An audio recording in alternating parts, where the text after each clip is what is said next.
Good morning, DXN!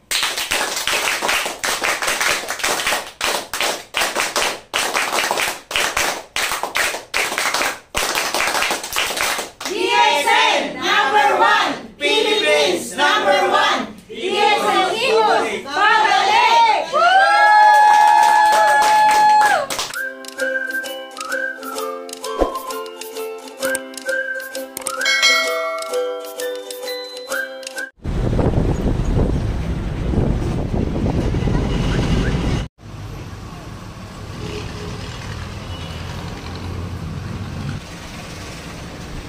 Subukan natin magaraming palakpak si Ma'am Karen.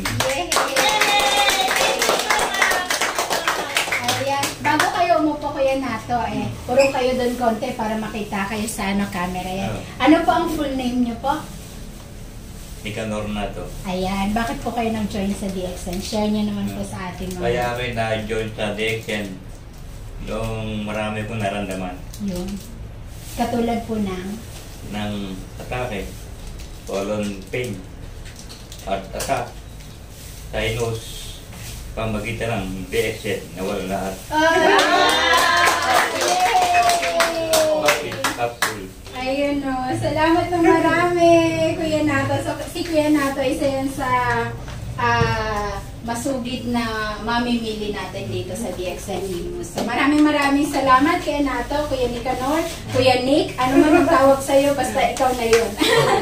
Ayan. So, maraming salamat po sa oras na inilaan nyo, lalo dito sa nagagandahan nga sa harapan ko. Siyempre, lahat tayo magaganda. Ay, gwapo pala kayo. Ayan, gwapo at maganda. Siyempre, halagang DXN tayo. Yun eh.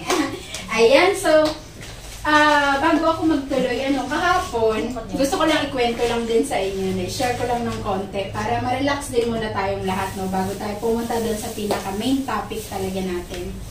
Kahapon po ako ang naatasan ng DXN Management na maging speaker din ng DXN Santa Cruz, Laguna.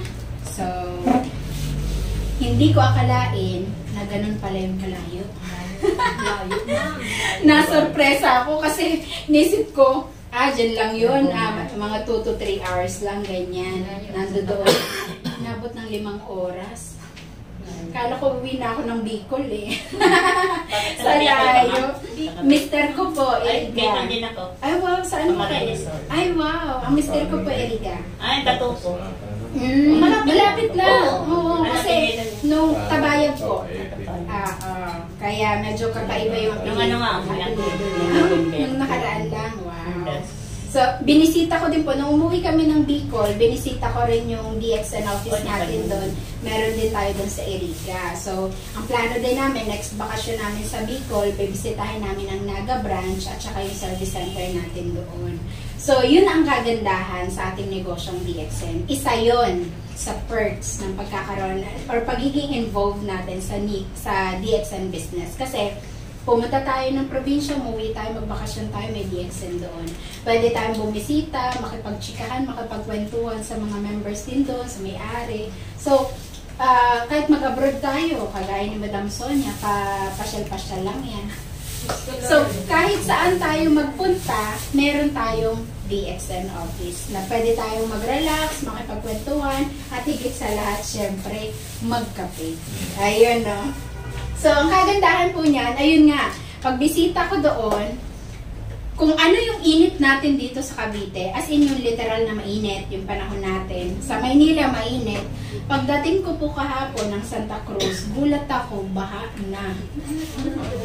Ang taas ng tubig. Buti na lang, nagbaon ako ng damit ko, kasi talagang yung sapatos ko, yung pabiyahe papunta, talaga namang nabasa kami. Maulan. Doon banda, kahit sa may bandang tawag nito, Batangas, ayan, maulan daw doon banda. So, ang nakakatuwa lang, tuloy pa rin yung mga nagsipon tayo, mga attendees pumunta kahit ang taas na ng tubig, baha doon sa harapan ng opisina. So, ganoon ka lalim yung commitment din ng bawat isa. Kaya naman, dito importante rin talaga yung pagkatuto. Yung matuto tayo, matutunan natin kung anong meron sa ating negosyong DXN. At syempre, ito kasi yung pinakaunang step, paano natin i-handle itong ating negosyo. So, dito sa DXN Imus, actually, Madam May, yung DXN Santa Cruz, halos ganito lang din kaliit. Kaya sabi ko, okay lang yan, magsiksikan tayo, mas masaya nga yun eh. Yung ganito tayo kalapit sa isa't isa, mas madali tayo, mas masaya yung magiging kwentuhan natin. Ayan. So, kahapon yung topic ko po doon is about products. Kasi marami doon, kagaya ni Kuya Nato, meron din health problem. Marami. So, halos lahat po ng mga attendees doon, mga bago lang, at saka meron din hindi pa members. So, ang interest talaga nila is product. Kasi, ang produkto po talaga natin, grabe, napakadami na ng natulungan. So, very short sharing lang. Ako po, napunta ako sa DXN 2009, hindi dahil sa product. Although, napakaganda ng produkto natin, proven and tested. Pero ang reason talaga kaya ako napunta sa DXN 2009 is na-invite ako sa business. Pero nung panahon na yun, wala akong ka-interest. Kasi wala akong alam sa negosyo, wala akong alam paano i-handle or mag-handle or inisip man lang na mag-negosyo. Kasi noon po talaga sa pamilya ko walang negosyante. Nanay-tatay ko, empleyado. Ang nanay ko mananahi, ang tatay ko magsasaka. So, walang negosyante sa amin. Mga tsuhin ko, ganun din, mga empleyado din. Kaya, hindi rin pumasok sa isip ko ang pagnenegosyo. Pero, nung na-introduce ito sa akin, 2009, at naipaliwanag yung marketing plan na tinatawag, doon ako nagka-interest. Kasi, bakit hindi? Kung pwede naman pala. Kasi ang nakakatuwa nun, ang isa sa tumatak sa isip at saka sa puso ko, nung na-introduce sa akin si DXN is dito, pwede tayong kumita ng higit sa inaakala natin. Kasi sa panahon ngayon, ang kumita ka ng 20 mil isang buwan, sapat pa ba? Hindi. Sa totoo lang, hindi. Kulang na kulang. Lalo na kung ikaw may mga pinapaaral na. May mga anak na, lalo kung college na. Lalo kung may mga apo na. So, dumadami, nadadagdagan yung gagastusan. So, kung 20 mil na income, napakaliit. Kaya nung panahon na yun, nag-offer, pwede ka dito kumita 30,000 kada buwan. Part-time. Yung pa ang sabi, part-time. Nung panahon po na yun, ako po ay sales lady sa Toy Kingdom, sa Mega Mall. Doon po talaga ako dati nagtatrabaho. Pero nagtrabaho din po ako dito sa Cavite dahil tubong Cavite talaga din ako. At, pero pinanganak po ako sa Leyte, so gala talaga ako. Simula pa noon. Pinanganak ako sa Leyte, lumaki ako sa Cavite, at nakakilala ako ng Bicolano. Kaya yung mga anak namin, Bisacol. Ayan. So, nakakatuwa na kilala ko si DXN sa Manila. So, di ba, ang dami kong pinanggalingan. Mindanao na lang kulang. So, nung na-introduce sa akin si DXN 2009, una sabi ko, sige, subukan ko. Pero talagang hindi ko alam paano. Kasi nga wala akong alam pagdating sa paghawak ng negosyo. At ang isa pang pangit na attitude ko noon, waldas ako. Panic buyer ako. Pag dumako sa akin ang sahod ko, instant, kinabukasan, ubos yan. Wala pang sahod ulit, wala na akong budget, wala na akong pamasahe, wala na akong pangkain. So, nung panahon na yun, in-offer sa akin, ma'am, part-time, pwede mo isabay kahit may trabaho ka. Nagka-interest ako, kasi sabi ko, uy, pwede pala yun. Kahit may trabaho ako. Kaya, nung time na yun, DXN Pasay ako na-invite, kasi po, yung nag-invite sa akin, ubod ng kulit. Kasi Pasay ako umuwi sa may Pasay Rotonda. Doon ako nagbo-boarding house noon. Tapos yung trabaho ko, Mega Mall. So MRT ang way ko araw-araw. Yung nagbibigay doon ng flyers, natanda na yung pagmamukha ko. Kasi araw-araw akong dumadaan doon. Araw-araw din niya akong binibigyan ng flyers niya. Ma'am, subukan niyo na to. Ang kulit. So sabi ko, ano ba yan? Dinala niya ako sa opisina. Tapos nakapakinig din ako ng seminar. Kaya doon ko naintindihan, uy, negosyo pala to, pwede. Pwedeng subukan. Pero again, hindi ko alam paano. Kasi nga, wala akong idea paano umpisaan or paano gawin ang pagnenegosyo. So, ang sabi sa akin na nag-invite sa akin, ma'am, bumalik balik ka lang ng pag-attend ng seminar at wag mong pagsawaan. Nung panahon po na yon, araw-araw may seminar sa DXN Pasay. So, ginrab ko yung pagkakataon. Kasi, pagkalabas ko sa Mega Mall, sa Toy Kingdom, sa trabaho ko, diretso naman akong DXN Pasay para umattend ng seminar. Ang nakakatuwa pa nun, may trabaho ako, pero wala akong pera. Kasi nga, waldas ako. Ako yung tipo ng hindi nag-iisip ko ano yung, pag nakita ko, gusto ko yan. Ganyan ako. Marakit ako, madiskarte ako, mabilis akong kumita ng pera. Simula pa nung nag-aaral ako, ma-part-time ako marakit ako. Pero waldas nga ako. So, nung time na gusto ko nang simulan, yung negosyong DXN, wala akong pampuhunan. Wala talaga. Tapos doon ako napaisip, bakit ganun? May trabaho naman ako, ba't wala akong pera? So, di ba sabi nga, pag gusto, marami? Paraan. Ang ginawa ko, punta ako ngayon doon sa auntie ko, kapatid ng mother ko. Sabi ko, auntie, may in-applyan akong part-time. Kaso kailangan ng requirements.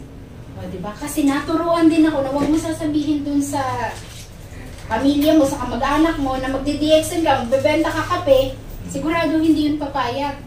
Di dumiskarte ako. Sabi ko, kailangan ko ng pang-requirements. Pahiramin mo naman ako.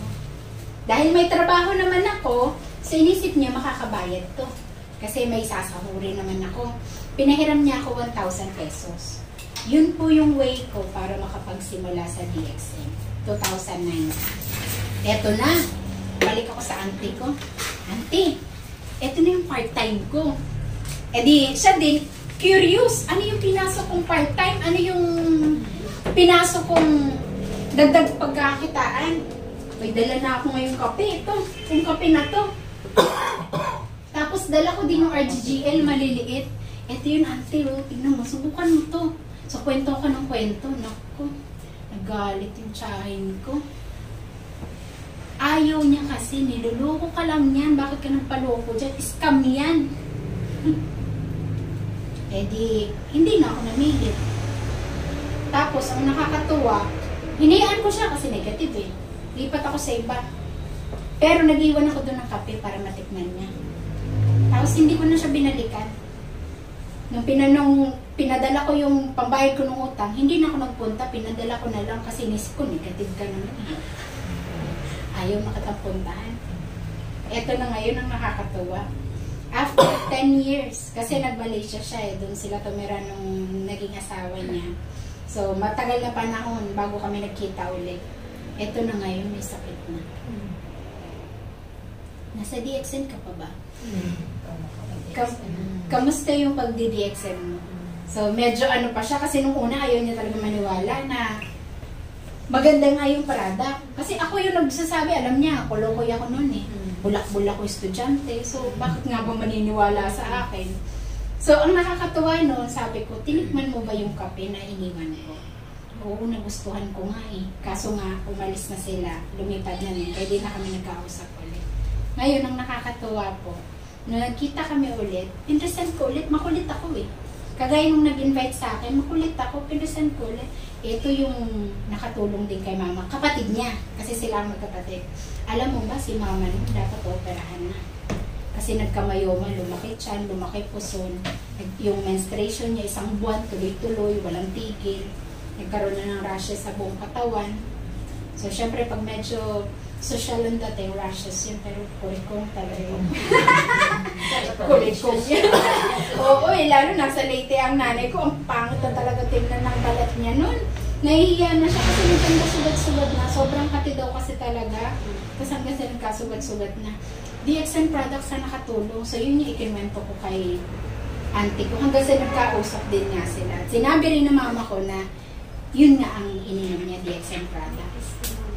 Ngayon, ang nakakatuwa kasi ang dami rin niyang nararamdaman.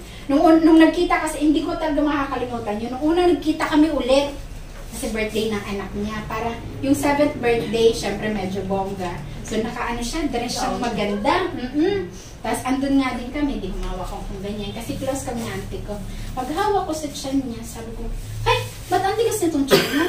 Huwag ka maingay, puro girdle yan. Yung pang-ipit ng bilbil. Sabi ko sa kanya, sabi ko mag-DXN ka, liliit yan. We, ginaganyan pa rin ako para maniwala. Sabi ko, subukan mo muna. Kasi natulungan nga kami, si mama natulungan, subukan mo. Bumili ngayon yung RGGL, maliliit lang kasi subukan nga lang daw muna eh. Tapos, pinagkapi ko ulit. Ang nakakatuwa, isang bote pa lang ha, yung 30 capsules, lumiit yung tiyan niya. Ngayon, mga kapitbahay niya dun, binibentahan na niya ng kape. Tapos pag may nakita siya medyo malaki bilbil, mag-RGGL ka, liliit yan, sexy ka ulit. Yun yung nakakatuwa. At ngayon, isa siya, very soon, sa mag-i-stackis ko sa Tansa. So, maganda din pala talaga yung makulit ka minsan. Kaya kung kinukulit ka ng mga, okay lang yan. Kasi, everything has a reason kung bakit yan nangyayari, bakit yan dumadating sa buhay natin, kasi hindi naman, walang aksidente. Lahat yan may rason. Kaya kung bakit nandito tayo ngayon, may rason din. At napakagandang rason na. Kasi dito, sa DXN, wala namang naparura eh. Pwede na lang kung lumihis ng landas. Diba? So, dito sa DXN, products palang panalo ka na eh. Hindi to tatagal ng 30 years sa buong mundo. Hindi lang tayo Luzon, Visayas, Mindanao. 198 countries may DXN. Kaya ang tsuhin ko sa Canada, kapatid naman ng tatay ko, 5 sila doon. 5 or 6 sila doon. Kasi konti lang sila, 1 dosena lang. Yun. So, 6 sila na nasa Canada, citizen. Ngayon yung iba nasa Leyte. Ako lang talaga yun nandito. Humiwalay ako sa kanila. Pero ang nakakatuwa, eto na rin ang love na love nilang gamitin. Etong kape natin, kasi syempre sa bansa, sa US, malalamig ng mga bansa yan, nagyayelo kasi yung mga bansang yan. Canada, eto ang kape nila, tsaka yung black. Mahilig sila sa matapang. Lalo pag sobrang lamig, mas gusto nila yung matapang na kape. Kahit yung tsahin kong Canadian, yan ang gusto-gusto niya, black coffee. Tapos yung ginagamit na rin nilang vitamins, yung RGGL tsaka yung spirulina. Yung tito ko rin sa Hawaii, namimili siya sa US kasi wala tayong DXN sa Hawaii mismo, sa US siya bumibili. Pinapa-shipping lang. Yan din ang gamit na nila. DXN products, ang paborito nun, ito, cordyceps naman yung kanya. So, proven and tested, sa pamilya pa lang namin, nanay ko, yung kanyang myoma. Hindi lang yung myoma, pati pa yung kanyang goiter kasi lumaki yung leeg ng nanay ko eh. Kaya pag may kakilala kayong may myoma, huwag kayong magtaka, biglang nagkaroon din ng bukol sa dibdib, nagkaroon ng bukol sa leeg. Kasi sabi, konektado daw talaga yan. Pag may myoma, kadalasan may UTI din. Si mother ko nag-start, UTI lang yun. Pabalik-balik na UTI, hindi nawawala. Kahit anong inom niya ng gamot, kahit na anong buko-buko niya, bumabalik. Nung nag-DXN na, nawala na. So nakakatuwa, pati pa yung kanyang ulcer. Ang nanay ko, low blood din. May sinusitis simula dalaga pa siya. Kasama yun na natanggal sa tulong ng DXN products. Tatay ko naman nagkaroon ng bato sa bato. High blood. May lung problem din kasi tambucho ang muso. Tambucho ang muso. So ayun, natulungan po ng DXN products nang walang operasyon. So ganun ka-powerful yung ating produkto ng DXN. Kaya confident kami na share din talaga. Even ang parents ko, alam niyo, natutuwa ako. Ang parents ko, dahil hindi nga rin sila negosyante, ako lang ang nagkataon na bugbog ako sa training dito sa Cavite, sa Maynila. So, natutunan ko paunti-unti. Pati yung pagiging waldas ko, nakakapreno na ako. Oops, wait lang. Lalo ngayon, medyo marami na yung anak ko. So, kailangan talaga pumreno sa paggastos. So, ang parents ko, until now, dahil kulang sila sa training, medyo hindi pa nila kabisado paano patakbuhin yung negosyo. Pero ang sobrang thankful ako dahil sila mismo yung living testimony ng DXN products. May pumasok na ibang herbal company dun sa area namin, sa probinsya. Hindi ko na papalangalanan. Basta yun na yun. May ibang herbal company pumasok dun. Ang tatay ko, tanawagan, may factory ba yan? O, marunong na. May farm ba yan? Kung wala, nasa DXN ka. Yun ang nakakatawa sa parents ko. Kasi kahit hindi nila ginagawa as business, talagang DXN sila. pati sa puso nila. So, yun yung kagandahan doon. Mister ko, 2018 lang, nagkaroon naman ng maraming bato sa abdo. Thanks God, sa tulong ng DXN Products, walang operasyon nangyari, ni hindi niya binili yung reseta ng doktor kasi nagpaano din, nagpa-laboratory, nagpa-ultrasound kasi kailangan sa company. Ang mister ko nagtatrabaho pa rin, so kailangan niya ng medical certificate. Pero hindi niya binili yung reseta. DXN Products ang nakatulong. So, ang produkto talaga natin, grabe. Doon ko lang unti-unting na-prove yung ganda ng ating produkto nung sinimulan ko na ang negosyo. Kaya mas lalo kong minahal kasi unang natulungan ko talaga ng products is nanay ko. Nung natulungan ng nanay ko, doon na naniwala ang tatay ko. Nung natulungan ng tatay ko, kasama na doon yung mga kapatid ko. Yung kapatid kong isa, simpleng testimony pero ang laking naitulong din sa kanya kasi binata pa yun noon, nagtatrabaho siya sa assistant siya ng sa restaurant, sa assistant siya ng cook. Siya yung mga taga-hiwa ng mga ingredients, siya yung taga-linis ng manok. Yung manok pala may mga chemicals yan sa balat. Ngayon, nakakakulugo pala yun. Dumami yung kulugo niya sa mga daliri niya. So, syempre, binata, nahihiya, dahil ang dami na nga. DXN toothpaste lang ginamit. Doon din siya naniwala sa ganda ng products. So, grabe ang testimony sa pamilya pa lang namin. Kaya, hindi kami nahihiya na i-promote, ikwento yung DXN products kasi kami mismo, napakadami na ng tulong na nagawa sa amin. Kaya naman, ito yung sabi nga, ito yung kwento na may kwenta. Kasi bawat isa sa atin, for sure, may mga kanya-kanyang DXN kwento na. May kanya-kanya tayong testimonies. Yun ang ibahagi natin sa mga kaibigan natin, kakilala natin, or mga hindi natin kilala. Kasi bakit? Yung kwento kasi natin DXN pwedeng makatulong sa kapwa. Yun yung maganda doon. Ngayon, etong pag-uusapan talaga natin is eto yung business side. So, na-prove na natin yung ganda ng produkto, na patunayan na rin natin malamang sa mga sarili natin. Ito yung business side. Bakit natin kailangan tong gawin? DXN Stockies. Ito kasi, sa pagnenegosyo natin, ayan, unang-una, the best investment you can make is an investment in yourself. Una talaga, ito rin yung ginawa ko kasi balikan ko ng konti, wala akong idea talaga sa negosyo. Kaya nag-invest ako sa sarili ko. Kasi sabi ni Warren Buffett, the more you learn, the more you will earn. Paano ka kikita sa negosyo mo kung hindi mo alam paano to patakbuhin? Kaya ako, sinabi ko sa sarili ko, aaralin ko to. Kasi unang-una, walang tuition fee. Mag-aaral ka, libre. Ang kailangan mo lang investment is your time. Kaya sobrang ganda nitong ginagawa natin ngayon. Kasi investment nyo ito. Investment natin to. Kasi kahit kami na nagtuturo na, natututo pa rin. Kasi sabi nga na isang na-interview milyonaryo na, there is always something to learn every day. Hindi po totoo yung, alam mo na lahat. Walang ganun. Walang perfecto eh. Walang si God lang ang perfect. Walang taong perfecto. So, si perfecto kapuno ka na. Isa yun sa mga guest speaker natin. Mga speakers bureau. So, ayun. Tayo dito, kailangan natututo tayo palagi. Kasi ang kaalaman, hindi lang yun nakukuha sa eskwelahan, sa school. At hindi yan natitigil kapag graduate na tayo. Or sabihin, lola na ako, mag-aaral pa ba ako? Lolo na ako, mag-aaral pa ba ako? Kung nasa DXN tayo, yes. Kasi bakit? Hindi naman ito tinuro sa school. Ito yung negosyo natin, so dapat natin itong aralin. Ayan, para tayo kumita din. So ako po ang inyong lingkod, DXN Mami Karen. Makikita nyo ako sa YouTube, makikita nyo ako sa Facebook, akalat-lala. Active Star Diamond and Stockies dito po mismo sa DXN Himo since 2016. Ayan, so isa po akong online creator and vlogger.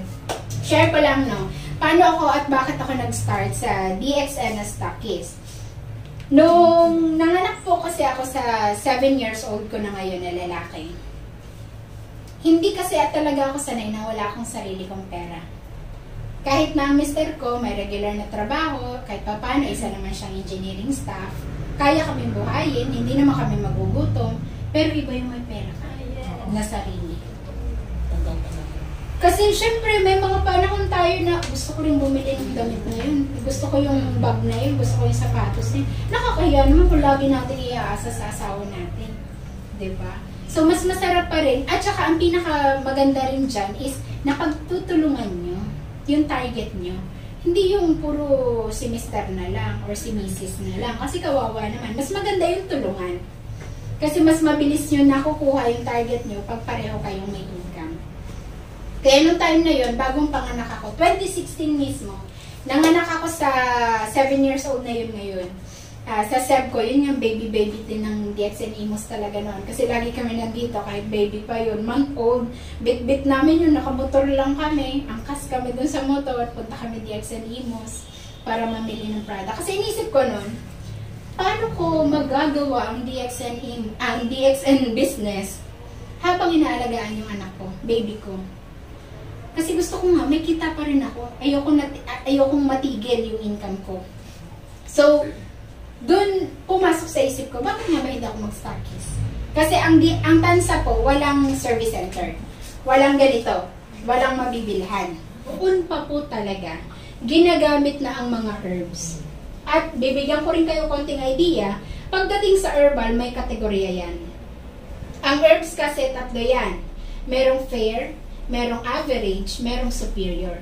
Ang fair na herbs, more on prutas at gulay ang mga to. So ano ang nabibigay nito sa katawan natin? Nutrients. Nagpapalakas sa atin, nagbibigay ng sustansya, pero walang tulong na maibibigay sa ating health problem. So ito yung mga prutas gulay, guyabano, mangustin, prutas yan. Avocado, bangga, prutas yan. Gulay, iba't ibang gulay. Ang sinasabi ng mga average, ito naman yung mga dahon-dahon. Ito yung mga pito-pito. Ito yung mga nilalaga-laga. Pero wala siyang nutrients. Pero meron siyang tulong sa health problem natin.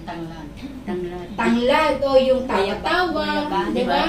Yung oregano, ayan, kasama yan eh.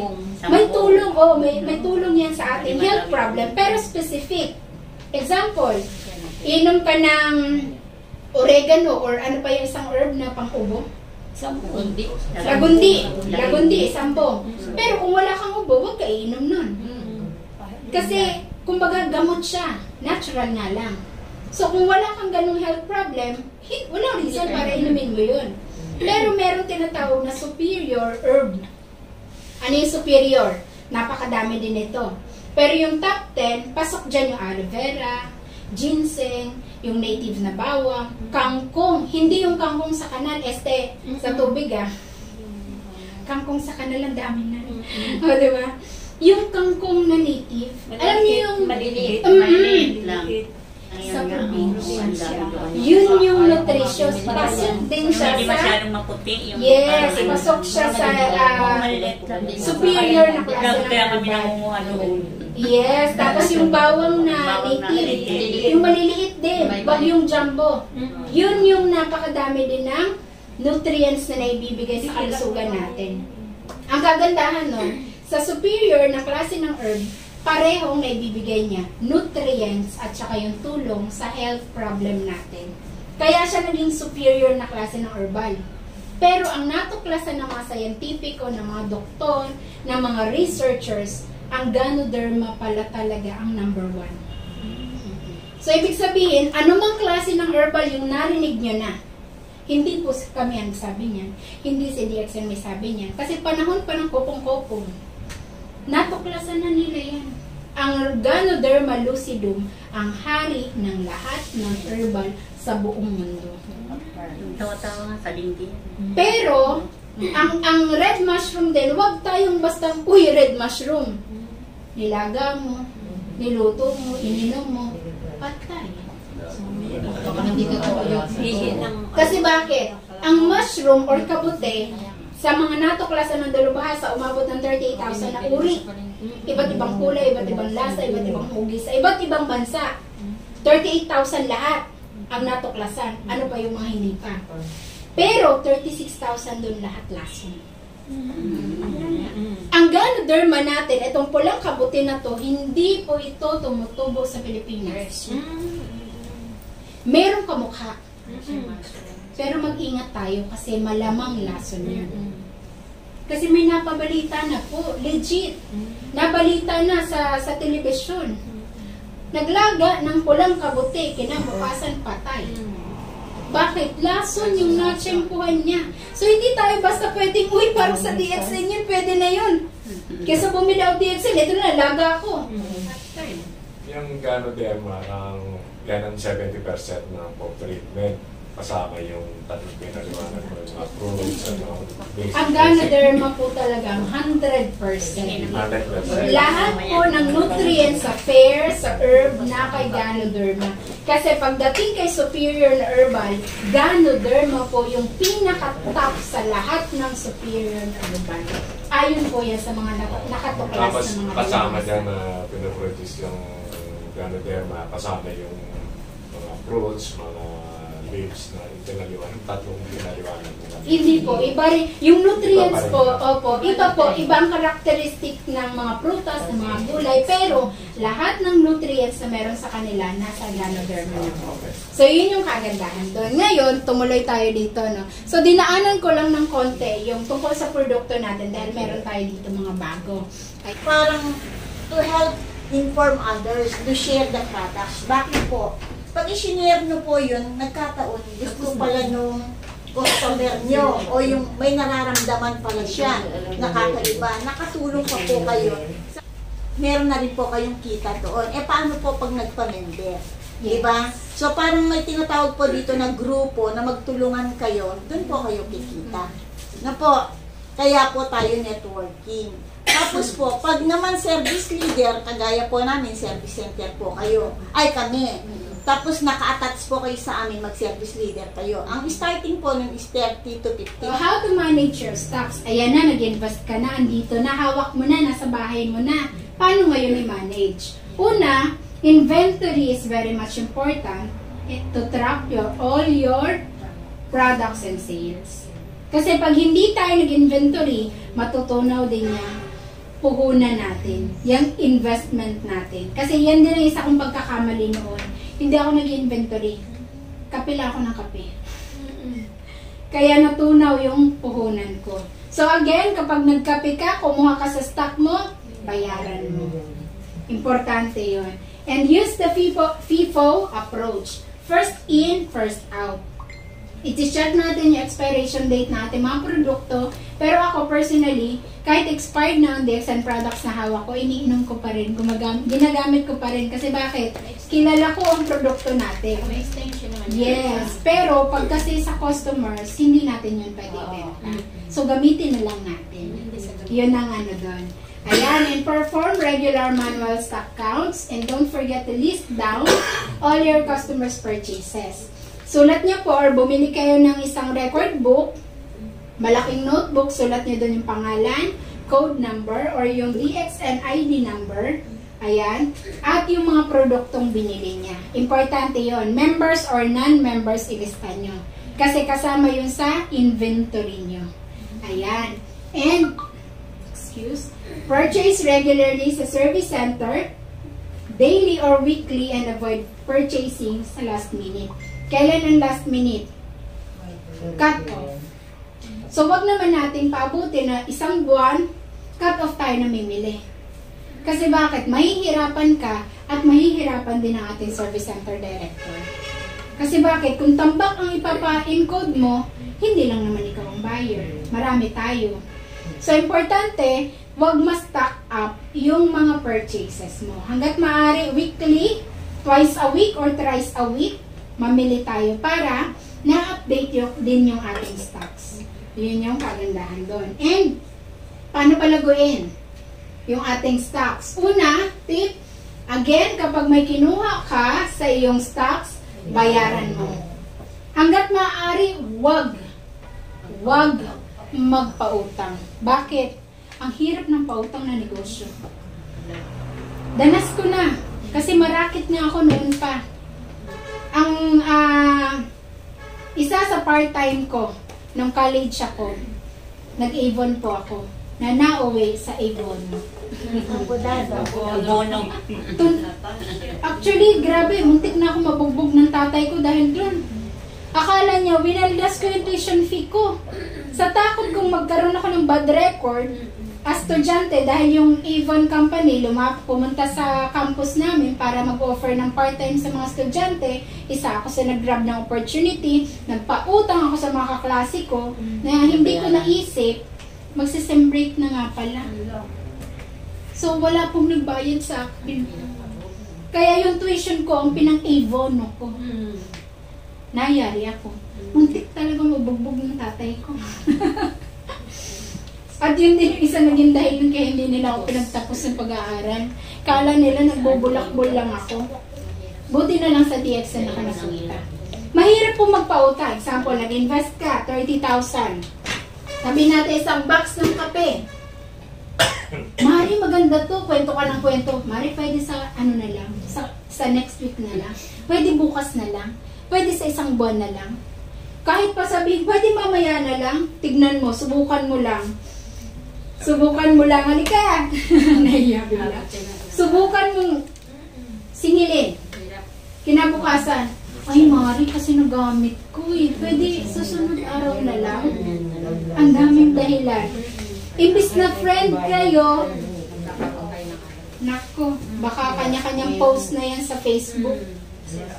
Nagkasiraan na. Kaya hanggat maaari, huwag magpautang. Hanggat maaari. Hi, good morning. Good morning, Madam Ganda. Eh, isa sa maganda rin nating May upuan ka po dyan. Yes, kasya pa. Yan. Ate, move po kayo. Salamat po. Ayan. At, ayan o. At hanggat maaari din, huwag ka rin uutang para lang magkaroon ng malaking stock.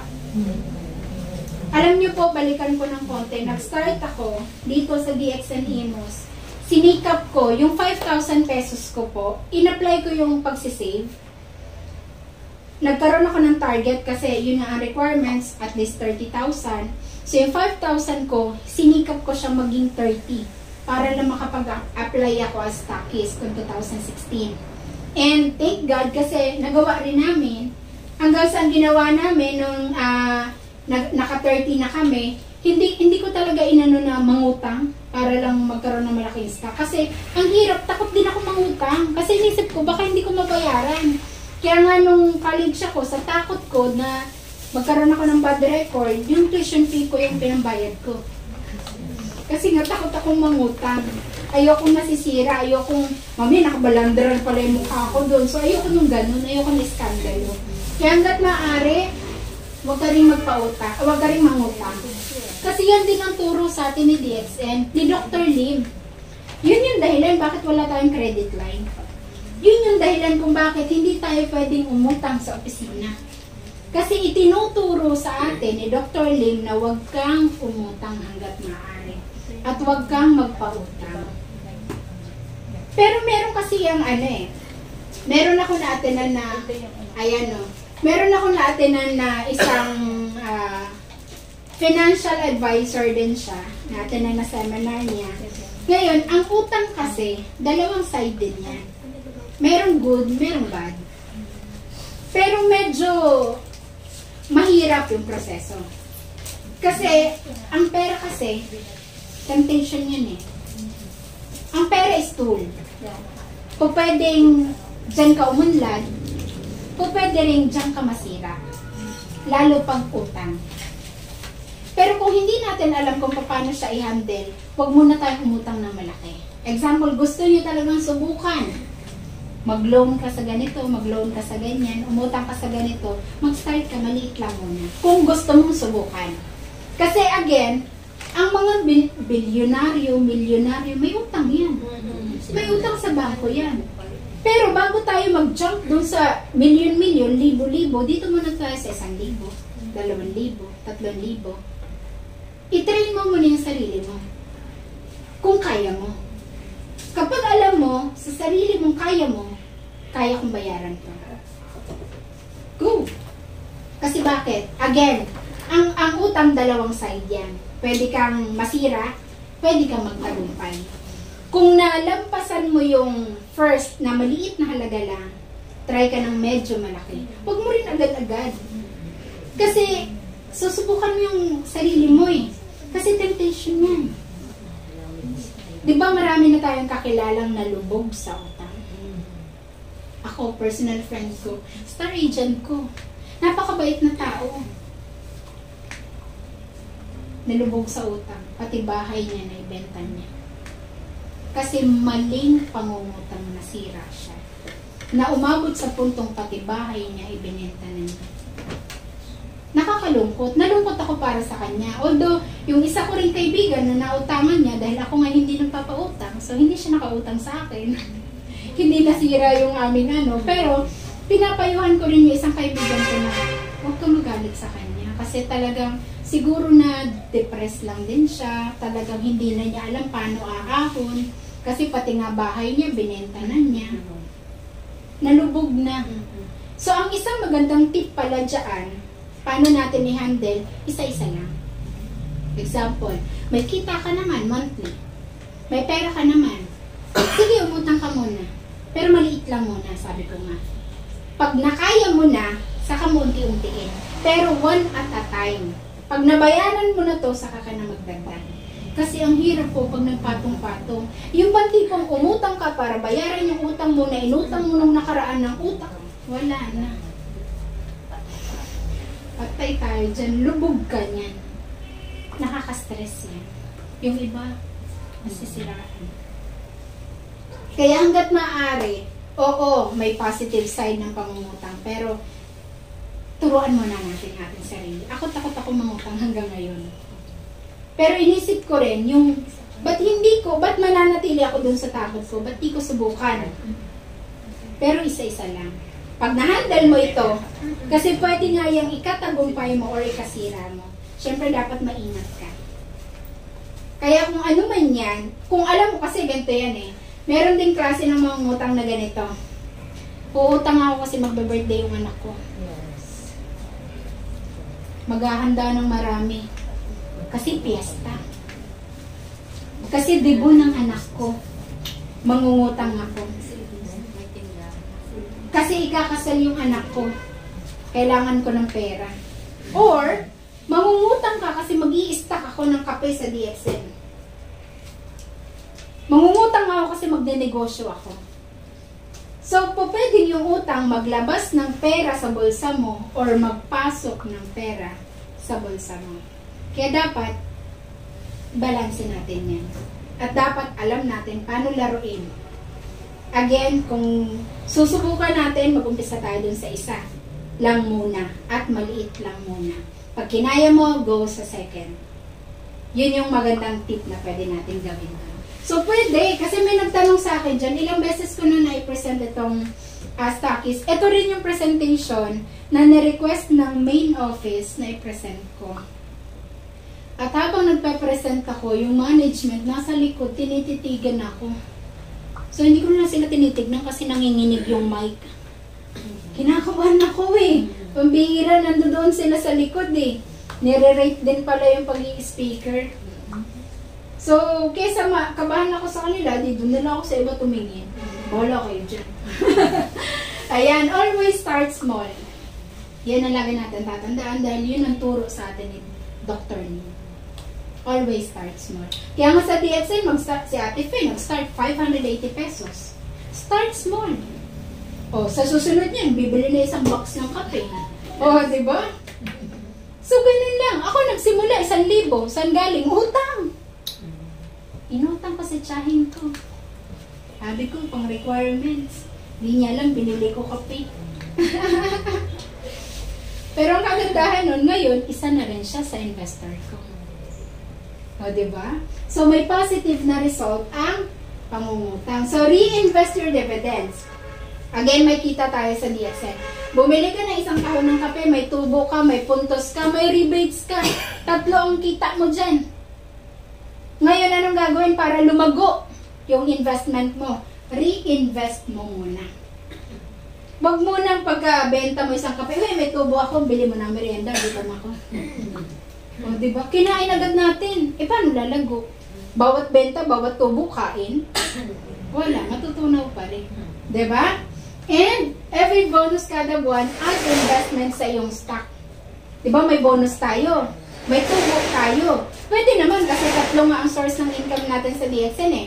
Tubo, bonus, rebates. Pag nag-stackis ka. Yung tubo, ayun, syempre, reward mo rin sarili mo. Masipag ako, kailangan kong kumain. Kailangan kong magmerienda. Doon ka kumuha sa tubo. Then yung bonus, kada buwan, mag-invest ka ulit. Dagdag. Alam niyo po, ang isang napakagandang naituro sa akin ng Fabian family, ito, investment. Again, 5,000 lang ako nag-start. Inipon ko, sinikap ko, umabot ng 30,000. Yung 30,000 ko, ginawa ko to. Yung tubo namin, yung rebates namin as stockist, nasa isang garapon. Alam niyo nung binuksan namin yun, wala pa isang taon, kahit kami nagulat, 36,000 po ang inabot. Kasi bawat rebates, kasi nakakompute yan eh. Magkano yung kinita mo sa binili mong to. Ilalagay namin doon sa garapon na yun. Kada rebates, ilalagay namin doon. Nung buksan na namin, nagulat kami, umabot 36,000. I-reinvest din ulit. Tapos kada bonus kada buwan, monthly tayo kumikita. Kaya sinasabing, saka na ako mag-ipon pag malaki na bonus ko. Ang pag-iipon pala, hindi yan nakabase sa kung anong laki at liit ng income mo. It's a matter of habit. Kumita ka ngayon 1,000, magtabi ka 20 pesos. Magtabi ka 10 piso. Kasi yung iba, sinasabi ng iba na ang hirap mag-ipon, wala akong maipon, kulang sa budget, wala akong ano, maliit pa sahod ko, wala pa akong income. Dami dahilan. Pero ang totoo niyan, hindi talaga natin tinuturuan yung sarili natin. Kaya importante, kahit maliliit na barya yan, kahit 5 piso, 10 piso, 20 pesos, araw-araw. Piso nga lang. Piso araw-araw. Tabi mo. Dadami yan. Bibigat yung bag mo dyan pag hindi mo yung binawasan. Naalala ko yung mama ko eh. Nagbakasyon sila dito sa Cavite noong August, bakasyon. Tataka ako yung parang ganyan yung ano, ay parang ganito na medyo malaki-laki. Ang bigat. Kumano ba naman yan? Parang ganyan. Ano to? Shoulder bag ba yan? Oh. Ang bigat. Tapos, kada pamasahe ko, grabe yung dakot niya. Hindi yung dakot na ganyan, ganun. Kung ano ba naman yan? Sus, 4 piso, 5 piso. Sabi ko, bakit sa bag mo, pinahirapan mo sarili mo, kung inalkansya mo yan? Kaya ginawa ko, kada maalis kami, Maria ma, Maria, dala-dala niya di doon ako sa kanya hihingi. Pero grabe, pag inipon mo talaga, di mo yan mamalayan, ang laki na niyan. Ipunin mo yung rebates mo, stockies, isang lalagyan, additional investment din yan. So, nung nakuha na po namin yung target na 30,000, naging 40,000, naging 50,000, kasi nag-inventory ako eh. Meron akong separate notebook, iba yung notebook ko sa mga bumibili. Name, code number, products. Iba rin yung notebook ko sa inventory. Ano pa yung mga natirang stock, ano yung bibilihin. So, dapat monitor mo yon. Nung na-monitor ko, uy, 60,000 na. Nadoble na. Yung 30,000 ko, nadoble na. Hanggang sa naging 80,000. Worth of products sa tindahan, sa bahay namin. Hanggang sa naging 100,000 worth of DXL products. Hindi ko akalain. Alam niyo, masaya yung puso ko na kung babalikan ko, nagsimula lang ako sa 5,000 eh. Yun lang talaga yung umpisa ko, 5,000. Tapos ng 30,000, 50, 80, 100,000. Sabi ko, lo, ang galing. Nagawa natin. Yung tipong pag may pupunta doon sa bahay, ala, para ko ng service center, dami mong products. Nakakatuwa. Kasi hindi ko akalain, nakakayanin namin yung ganun. Minsan, dati naalala ko, pag bibili kami dito Kalamada, ay doon pa sa kabila. Cash yan, 50,000 purchase namin. Wala, dati hindi ako nakakahawak kahit 10,000 lang. Nung nag-EPSA ako, magkano lang pinakamalaki kong sahod na nahahawakan? 6,000. Kinabukasan, wala na. Pero sa DXN, grabe. Hindi po sa pagmamayabang. Sobra lang kahit ako, hindi ako nakapaniwala sa sarili ko. Undergraduate ako ng college. Pero hindi ko akalain makakapag-manage ako ng negosyo. Kasi bakit? Masipag ako mag-aral. Inaral ko lang. Paulit-ulit. Pero, lahat ng negosyo may failure. Ups and downs yan eh. Para yung alon. Dumating si pandemic. Isa ako sa mga paranoid na nanay. Ang bunsong anak ko noon is 5-month-old pa lang. 2020, pagpasok ng pandemic. Before mag-pandemic, January 2020, nag-inventory ako. Ang stocks on hand ko, 116,000 worth of DXN products. Pagpasok ng pandemic, zero lahat ng activity. Isa ako sa mga nanay na paranoid, nagkulong sa bahay, lumaklak ng DXN products. 2020, wala akong ginawa kundi magtanim. Isa ako sa mga na-addict na plantita. Ayan, isa ako sa mga nagtanim-tanim lang kasi ayoko lumabas. Kasi inisip ko noon, paano kung kunin yung anak ko? Saan to? Kasi ako po, purong breastfeeding. Ano kakainin itong anak ko? So, paranoid na nanay. Tapos, laklak kami ng product, walang activity. Pero ang kagandahan nun, yung DXN products, ang laki na naitulong sa amin. Hindi lang yung products, yung negosyo. 3 buwan po, no work, no pay ang mister ko. Ang empleyado, pag di ka pumasok sa trabaho, natural, wala kang sasahurin. Isa ang mister ko doon. Pero alam niyo po, bumuhay sa amin. Wala kami ayuda na tatanggap noon. Wala. Kalayata nila, 40 nakapagpagawa kami konti sa bahay namin eh. Ang dami namin pera. Wala rin, apektado rin kami. No work din yung mister ko eh. Alam niyo si DXN, tuloy-tuloy yung kita. Tuloy-tuloy yung bonus kada buwan. Ganun kalaki ang naitulong ni DXN. 2021, dun ko na namalayan. Nag-inventory ako ulit. Hala, yung stock ko, 50 na lang. Bakit? Nilaklak namin eh. Sa loob na 1 taon na yun, halos kami ang lumaklak. May umorder man konti-konti na lang kasi hindi halos makagalaw. 50 na lang. Natakot ba ako? Hindi pa. Inayaan ko lang. In-enjoy ko lang. Good morning, DXN Imos! Social the blessing. Ayun na. Thank you so Basta much. po sa anniversary, meron po tayong van. Mag-avail na po kayo ng ticket. Meron po tayong t-shirts. Tapos po, 10:30 po ang alis. Opo. Ano sa question mo, ate? Bakit ang ganda mo? Ano sekreto? Siyempre, DXN tayo. Yeah. May one po dito, ha? Attend kayo para masaya. Ang dami pa po nito. Hindi po tayo, wala po yung iba. Ang aking guwapang friend, Madam Guwapa. Aking t-shirt. 350. Hindi pa Tapos yellow. yung balik. Ayun na. LB, anunsyo ko naman. Ano po? Basta po dito, te. Copy? Picture na tayo. Anniversary na tayo. Para sa Picture na tayo. Ate Feli, para sa may Ayan, nakaganda. Ay, God bless talaga, ma'am. God bless. Ate Sonia, para sa Palagi ka lang. Sa amin, sa aking mga mommies na nagagandahan. Mga mommies.